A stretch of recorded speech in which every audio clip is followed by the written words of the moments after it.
Hello, I'm William Gallagher. This is 58 Keys. And 58 Keys is always and forever for writers like you and me who use Macs and iPhones and iPads. This edition, though, is one of a special series of interviews with writers. And if you're watching this as it comes out in Christmas week 2020, hello, you've got a new one every day this week. If you're watching later, even better, all 5 are in the 58 Keys channel's playlist of interviews. Eat them up, really. They've been a treat and a privilege for me to make for us both. Yeah, I was going to say, actually, that obviously I also researched these interviews. So at some point in 58 Keys, a future episode, I'll show you the Mac and iPhone and iPad apps I used. But you're about to see that I forgot something quite big. Today's interview is with Debbie McAndrew, and I had intended it to be about her really superb theatre writing. I'd intended to ask her about how she uses Macs to do that, and also how to run her theatre company. But I had forgotten until she pointed it out that she used to be an actor in Coronation Street. So as well as running a Claybody Theatre production company with her husband, the actor and director Conrad Nelson, Debbie McAndrew is an actor. It's not like I didn't know. It's not like I haven't seen her acting. She is excellent. But you are going to become as much of a kind of overwhelming fan of her theatre writing as I am. And you're also going to learn, as I did during this interview, just how fascinating it is, I think, to be an actor in the world-famous Coronation Street and look at those scripts with a writer's mind. Debbie McAndrew, I don't think I've actually said this to your face before, but I'll say it now. You might be my favourite theatre writer. That's a very big compliment. Thank you. It's not done without study. I've looked into it. I've thought about it seriously. There are key reasons, actually, and I want to ask you about those things you do. But thank you very much for coming on to 58 Keys. Let's be just straight honest up front. 58 Keys is for writers who use Macs, iPhones and iPads, and you do. So we will talk about that, but really, I want to talk to you about your writing. Let's knock some things out of the way first then. You're a Mac user. Do you happen to know what Mac you use? I've got a MacBook Air. Oh, very nice. One of the brand new, incredibly expensive. It's about 3 years old, I suppose. And I had just a MacBook Pro before that, which was getting a bit slow, and it was also very heavy, and I needed to carry it around a bit. So the Air is great. It suits me just fine. And it's actually, the keys are getting a bit worn now. And interesting, the C, the N, and the L are most worn. So I don't know what that says. That's Conrad, isn't it? Conrad Nelson. Your husband's name. I was suddenly thinking, what words do you use? But the S key goes on mine. Right. Yes, it's interesting, isn't it? Which key I save a lot. What do you write in? I don't write in anything, and I just literally write in Word and use the tab key a lot. And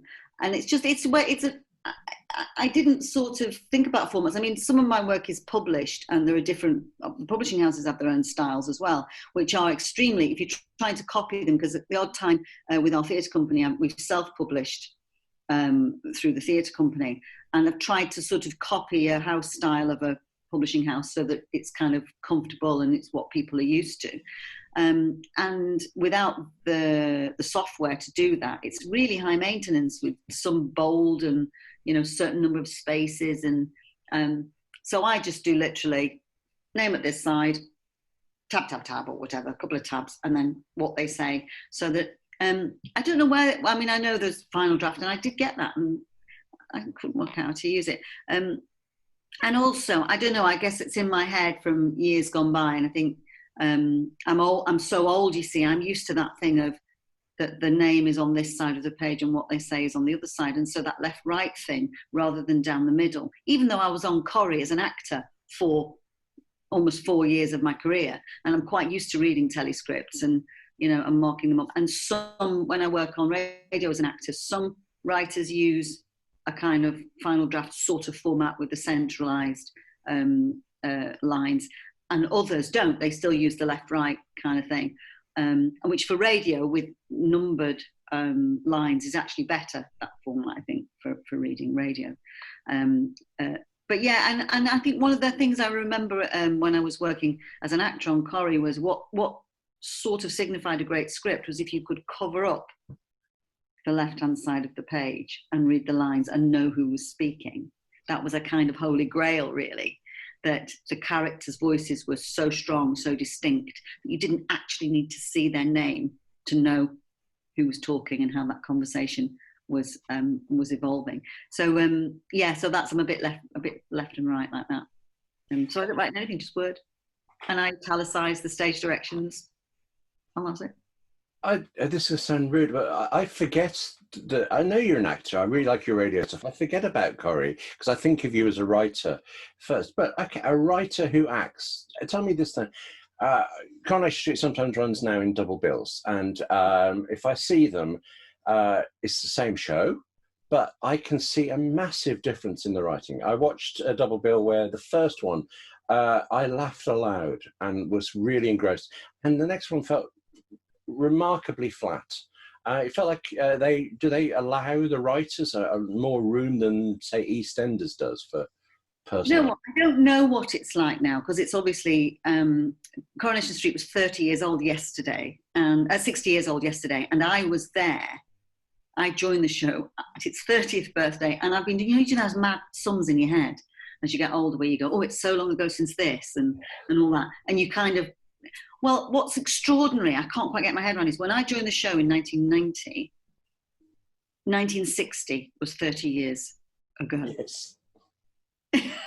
And now, another 30 years have passed. And, you know, that distance is the same from 1990 to now. And it is actually, when you start to process it, it is, you know, as much, I mean, obviously 1960 was the post-war Britain, you know, out of which Coronation Street as a programme and as a kind of one of the first real kind of working class realism pieces of television that was, you know, that had been made. In fact, it probably was the first real working class realism on television in that way regularly.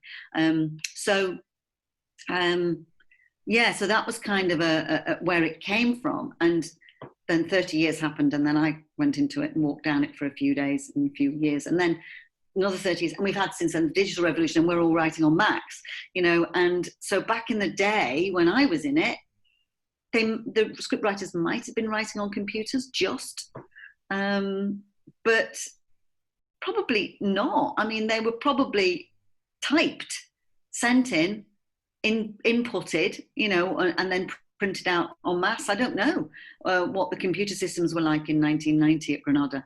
Can't imagine it was, you know, that sophisticated. I remember seeing a lot of sheets with, you know, attendance and timings, and, you know, everything was done on paper at that time. In fact, you even got a wad of cash when you arrived on your expenses. Really? That's how kind of old school it was, yeah.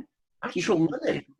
You got actual money, and even the people who were on like big bucks on the show, you know, the big stars who were on a lot of money, they loved their little brown packet on a Tuesday morning that got a little bit of a wage. It's kind of, yeah, it was old school. It was like working in rep or something. So it's changed phenomenally. And the writers, I mean, it was a golden age of writers in the show at that time. People like Paul Abbott were writing for it. Jonathan Harvey was writing for it. The one, John Stevenson, who wrote great comedy. Yeah, there was some really, you know, amazing. Peter Worley, yeah, brilliant writer. Were you writing then?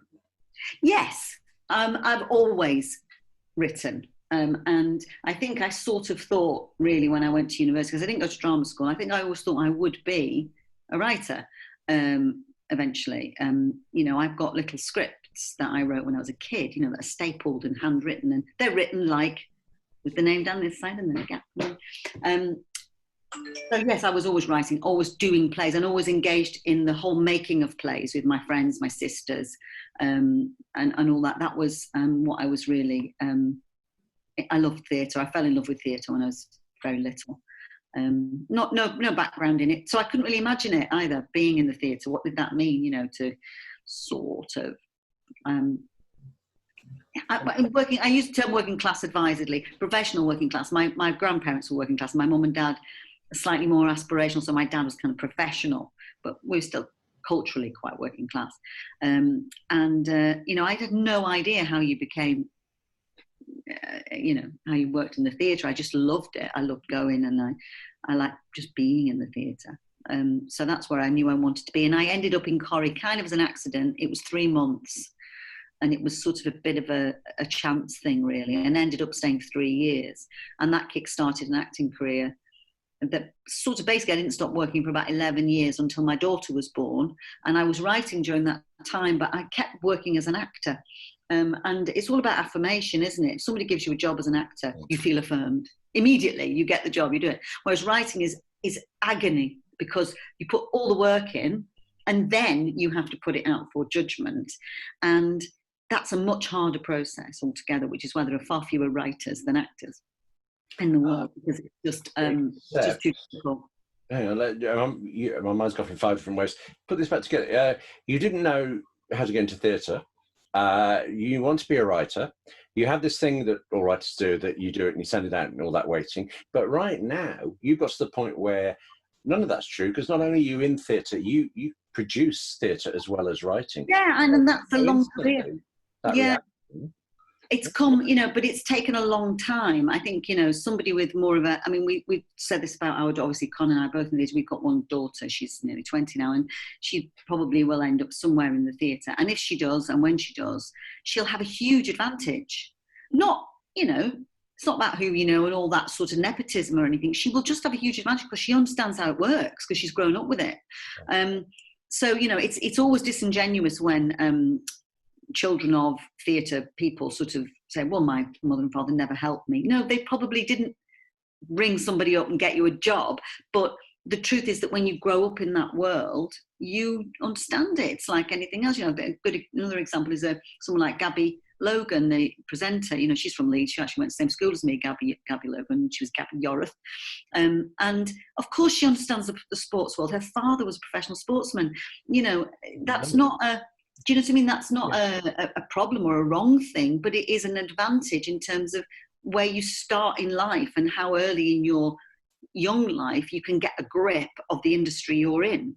And that, you know, that's sort of the same for me. I had absolutely no grasp of what it would mean. I was a bit scared, and I am a bit cautious. And also, even though I'm a performer and very comfortable on the stage, or was, I'm not sure now, it's a long time since I did play, I'm actually an extreme introvert. So I'm very chatty and very friendly, and can go out and sing in front of people without any problem at all, and can get on with people. But actually, my happy place is on my own, in a room, in the silence, making stuff up. I am a solitary bee. You know, I'm quite happy with my own company. And I was, as a child, very content with my own company, would potter about reading and, you know. So all you need to be happy is a tab key. Yes. And I do like writing longhand as well. I enjoy the physical process of it. And the way I always used to learn lines when I was working a lot as an actor was by writing them out. Physically writing them out, and it was something to do with the fact that it went through in my eyes and through my brain and out through my pen, and then it sort of went into me.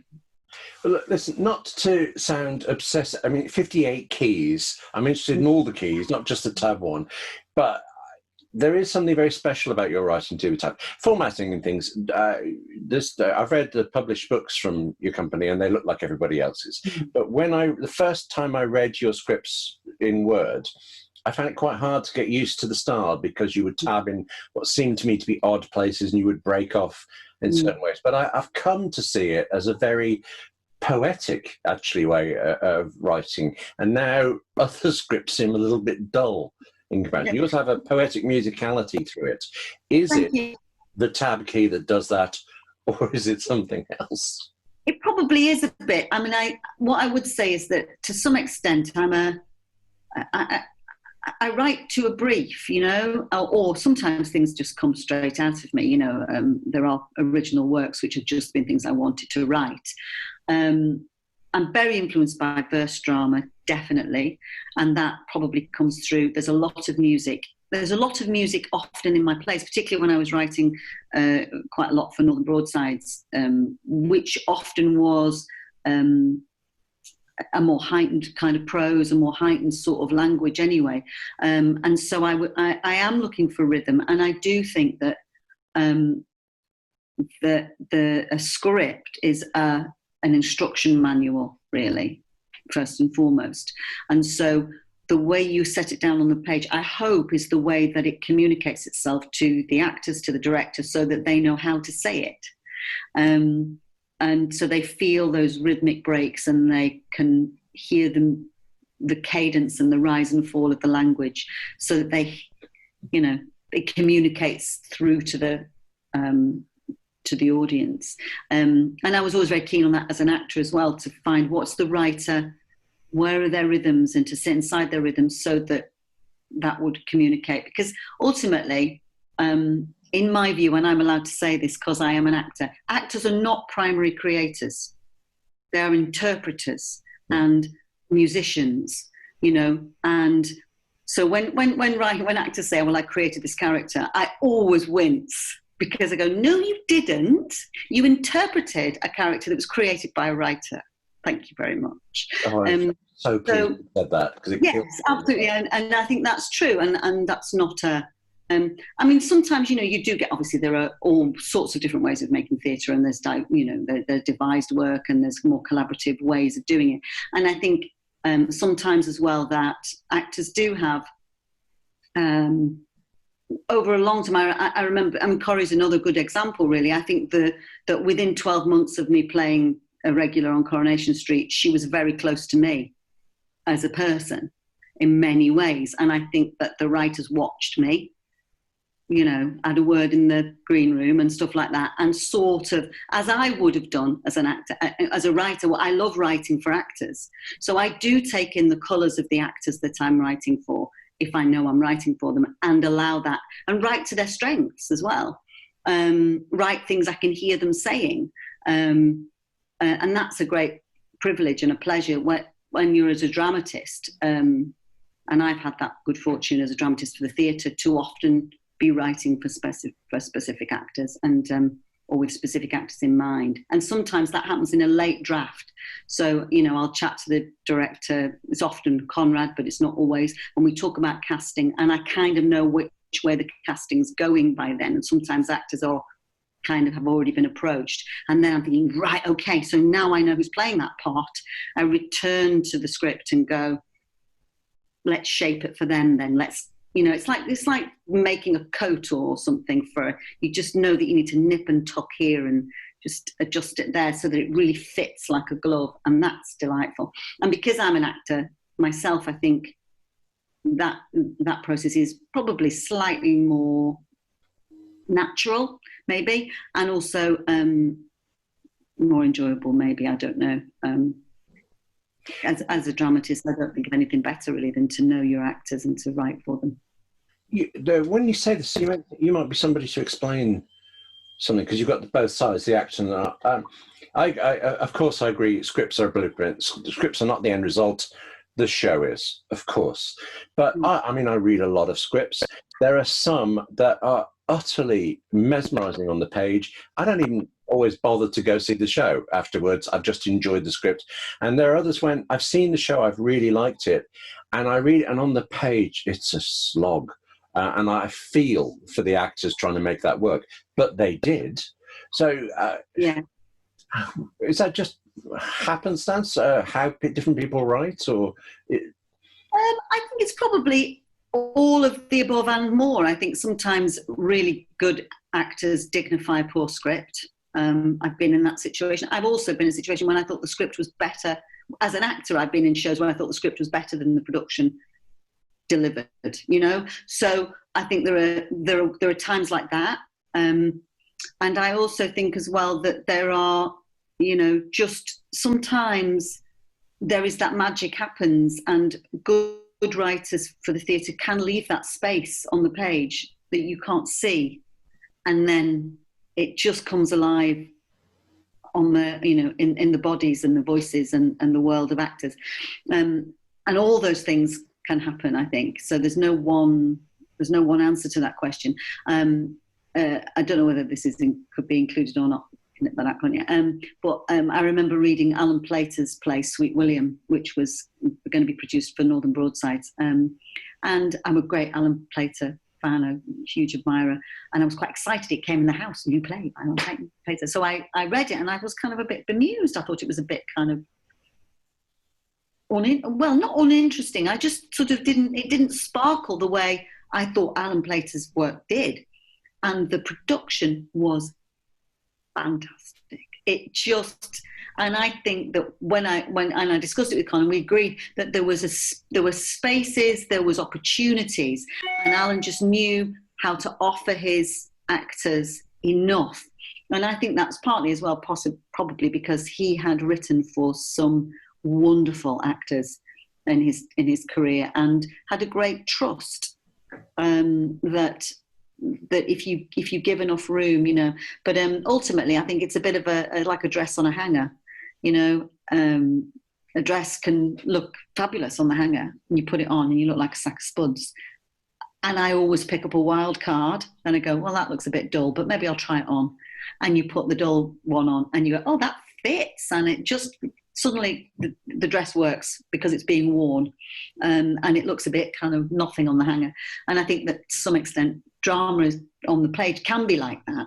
Not always, because some drama does work as great literature. Reading Carol Churchill's Escaped Alone for the Guild Awards not that long ago, I read it on the train, actually. I was going somewhere, and I thought, oh, I've got to read that, so I'll go and I'll get it.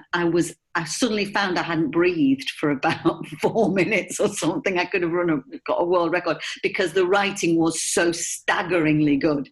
And you just, you know, I was just completely in awe of a woman, a writer at the absolute peak of her craft. Not just a craft, but the perception, the wisdom, the breadth of reach and mystery, and was just amazing. So yes, you can have that, and it just goes, yeah, piece of literature. You can read it or you can act it, and it works, but not always. And actually, the business of theatre, ultimately, I guess, because I am a total playhouse creature through and through, is the performance, the shared moment with the audience. And so that is in fact the object. And if it works as literature, all well and good, but that's not my primary concern. And also, you know, the sort of, I don't know whether writers ever write with an eye on whether it will be a critical success, whether critics like it, but I write often for my audience as well, which might not be terribly out there or critically acclaimed. You know, it might not be something that, you know, well, Michael Billington's never seen my plays, but do you know what I mean? There's somebody like Dominic Cavendish might come along and go, wow, yeah, amazing. You know, that would go in the Soho. That's new and edgy. That's not kind of where I am, because for me, I make theatre for my actors, for my audiences, and something that connects with them and speaks to them. And it might not speak to a Manchester critic or a London critic who doesn't know where my audience is and where they're at, but that's what it's for.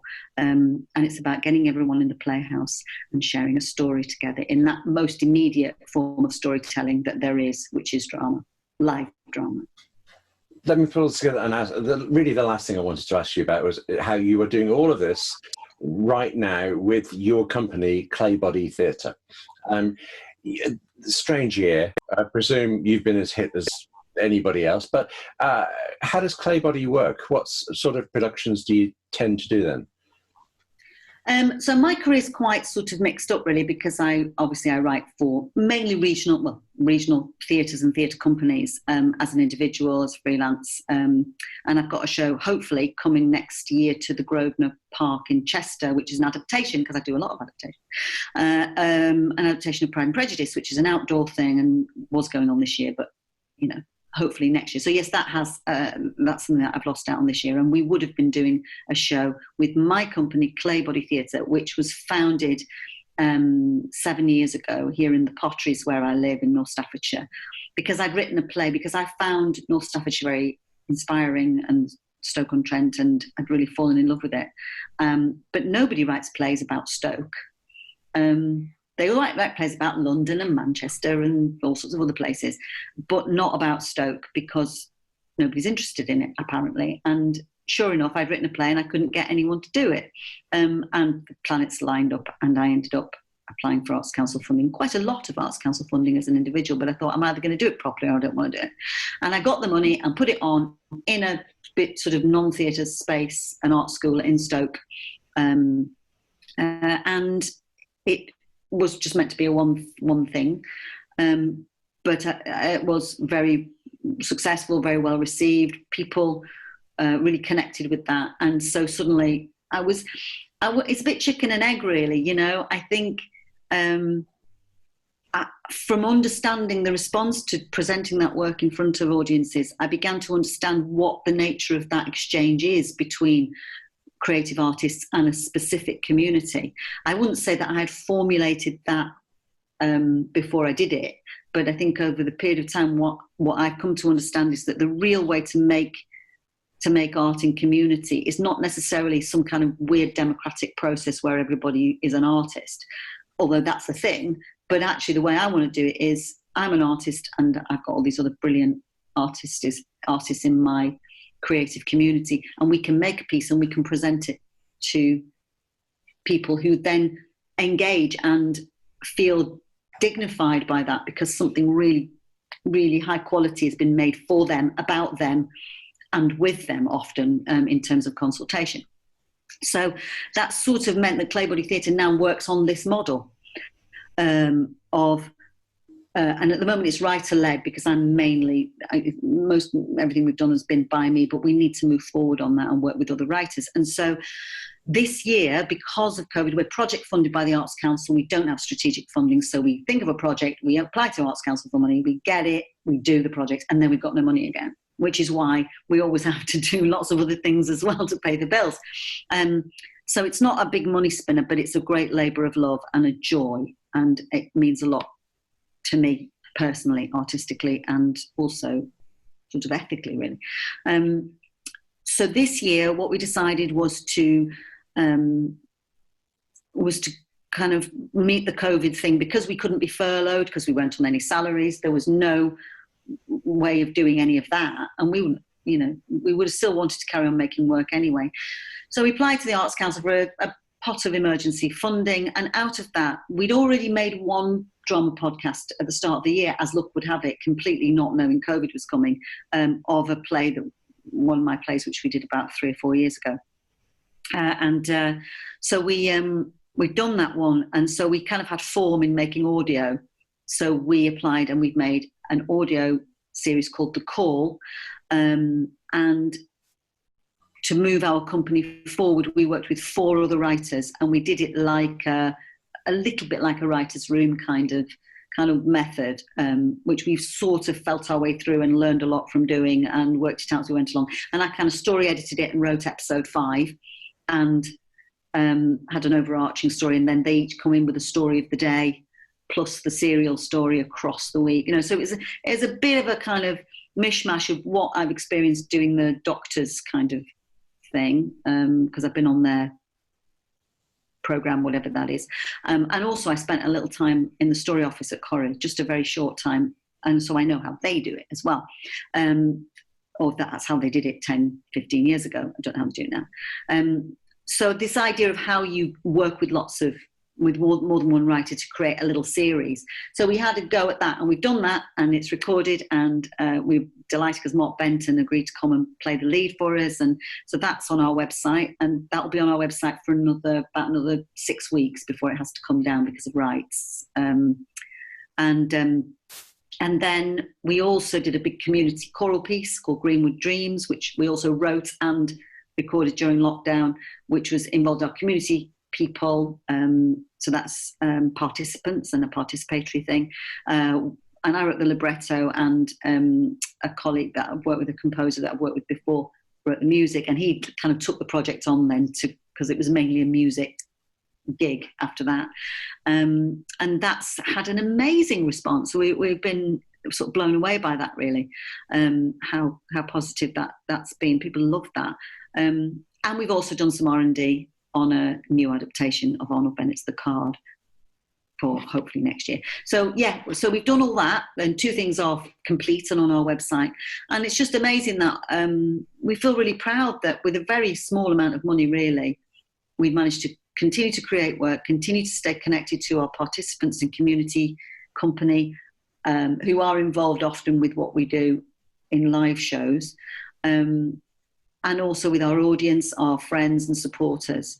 I mean, we haven't earned very much money, like a lot of people. You know, we've taken a huge whack, but we're all right. We're all right. I'm going to keep my old phone for a bit longer, you know, and those things. So, and Conrad's out working at a Christmas tree farm at the moment. So that's kind of, you know, we're all right. I'm not crying the poor, so we're okay. But yes, we've lost a lot of income this year. But we've also made some stuff as well. You talk quite a lot about, you use words like the region and the community and the local thing, and that's where your focus is. I offer that something that is, it's a horrible word, but hyper-local actually resonates much, much further. I think the deeper you get, the more you connect broadly. So I think it's fantastic that your material is now available worldwide. What's your website address? Where can people go? Claybodytheatre.com is the work of the company, and DebbieMcAndrew.com is me, and then the broader, you know, sweep of work is there. I completely agree with you, and I feel very strongly that local stories speak. You know, the more detail you get, the more focused you get, the more universal you can be. And I stray from the generic as much as possible, really. I'm not quite really interested in that. And I do think that sometimes, it's not always, because I hesitate to criticise television because I don't watch enough of it. But one of the reasons why I suppose I don't watch a lot of television is because so much of it is generic, that the good stuff passes me by because, you know, the stuff that's constantly referencing itself or other telly shows. And in the end, you lose the vocabulary, you lose the syntax, and you go into a television show and you go, this isn't about any humans I know. Mm. But it's obviously about a lot of humans that have been in other teleseries that everybody watches. And so they think it's about humans they know. And I think that kind of goes on a bit as well. Not entirely. There's some wonderful television, of course. But I do think that goes on a bit, and probably goes in the theatre as well to some extent, except I don't get to see those shows maybe because they tend to be not in Stoke-on-Trent. And I do go to London and see things now and again, but it's expensive.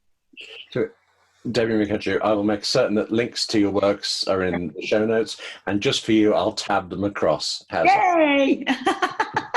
Thank you very much for being on 58 Keys. A treat to talk to you. Thank you for this. Thank you. Debbie McAndrew. My favourite thing in that whole interview, well, there's more really, but this is probably the favourite bit, is how you can now hear Debbie's writing yourself in drama podcast form. As I record this, and as it goes out in Christmas week 2020, you've only got a couple of weeks before the current podcasts you mentioned have to come down. But hopefully there will always be many more. Take a look at her company's website, claybodytheatre.com. I'll put a link to that in the show notes, of course. And as well as the podcasts, as well as details of Debbie's productions, that site also has a shop that I want to recommend to you. I read a script every day, and I have been delightedly working through hers from there. Thanks for watching. Don't forget to subscribe to see all 5 of the Christmas Week 2020 interviews, and take care of yourself, eh?